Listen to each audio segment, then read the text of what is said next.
Toubib est un film sur l'apprentissage, sur l'évolution d'une personne, son cheminement intellectuel et sa construction, le passage de l'adolescence à l'âge adulte. Vous allez voir comment un réalisateur slash producteur commence à travailler autour de la vie de son petit frère, qui donc a 18 ans au début du film, et on le suit pendant 12 ans, donc on le suit jusqu'à ses 30 ans. J'ai vu qu'en fait on rigolait à peu près tous au même moment, donc en fait quoi qu'il arrive, on pense à peu près tous à la même chose au même moment en fait. C'est par exemple quand il va louper son gaz du sang, ça rappelle des souvenirs un peu à tout le monde, et peut-être que ça nous parle plus, parce que justement en fait ils utilisent nos mots, ils connaissent nos expériences. On se retrouve comme nous face à notre miroir à se dire mais des fois mais qu'est-ce que je fais là, pourquoi je passe autant de temps à réviser, et puis après on arrive en stage et on se dit en fait ok, être auprès des patients c'est ce que j'ai envie de faire, et je trouve qu'on le ressent vachement dans ce film. Ce que je trouve dommage dans le film en soi, c'est qu'on voit pas beaucoup ces périodes de stage, parce que en fait il y a des moments où ça va très bien se passer en stage et d'autres moments où on va se faire pourrir la gueule et on a juste envie de se dire mais en fait pourquoi je continue médecine, parce que si c'est ça tout le temps, non. Sinon c'est très réaliste. Surtout les périodes de doute ou ce genre de choses, mais au final il y a toujours d'autres gens à côté pour pouvoir nous pousser, et ça c'est quand même chouette.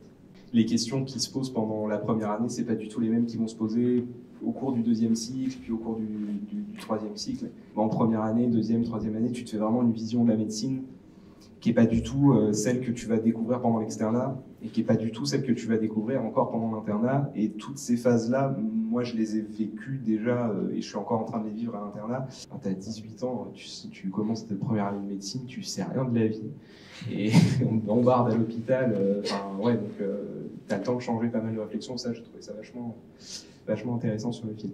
Avant de commencer le premier stage, je suis arrivé aux urgences et j'étais stressé, mais stressé de fou, parce que j'avais peur de me rendre compte qu'en fait ce que j'ai appris pendant 3 ans, je me rappelle de rien. Tout ce qu'on apprend, ça revient automatiquement, et il faut pas en avoir peur, parce qu'il faut être confiant en soi pour savoir que ce qu'on a appris, on est capable de le ressortir au bon moment avec les bons patients. Moi je suis pareil aussi, même là encore aujourd'hui devant mes cours, je te dis oh là là, mais ça dans 2 semaines je m'en souviendrai pas. Mais en fait si tu travailles régulièrement, tu vas, mine de rien, quand même l'ancrer. Mais typiquement en stage, oui, tu arrives à les ressortir. Après, ça dépend des terrains de stage.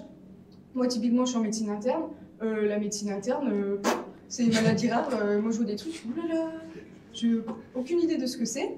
Mais les choses qui sont, on va dire, communes, tu arrives à te les expliquer, à les dire aux médecins ce que tu as vu, que tu as su reconnaître ou quoi. Et ça, c'est quand même bien. Forcément, tu vas oublier des choses parce qu'on ne peut pas tout retenir. On a du mal à se dire on ne peut pas tout retenir, on n'est pas des robots. Mais ça, tu vas forcément à un moment le réactiver et ça va ressortir tout seul.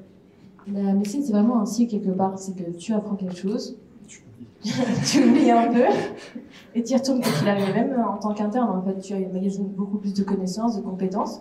Il y a des choses en fait qui vont plus te revenir directement à l'esprit. Mais c'est pas grave en soi. Il faut juste savoir aller le chercher au bon endroit. Notre métier, on l'apprend avec les patients, et surtout avec des internes ou avec des médecins compétents, sympathiques, qui sont d'accord pour vous apprendre des choses. Ne passez pas votre temps avec des cons, quoi, en fait. Perdez pas votre temps avec ces gens-là. Chopez quelqu'un que vous aimez à peu près bien en stage. Ne sacrifiez pas tout pour la médecine, trouvez vraiment le juste milieu. Dans le cinéma, il y a aussi des images qui parlent et pas seulement le discours. On voit qu'il fatigue quand même physiquement. C'est-à-dire on voit le changement. Je pense qu'il y a des choses qui ne sont pas montrées explicitement parce qu'on les constate. Sa raison maintenant de pratiquer la médecine, c'est quand même une forme de justice sociale. Alors après, évidemment, comme vous l'avez dit, en tant que médecin, on ne peut pas agir sur les dimensions économiques, etc.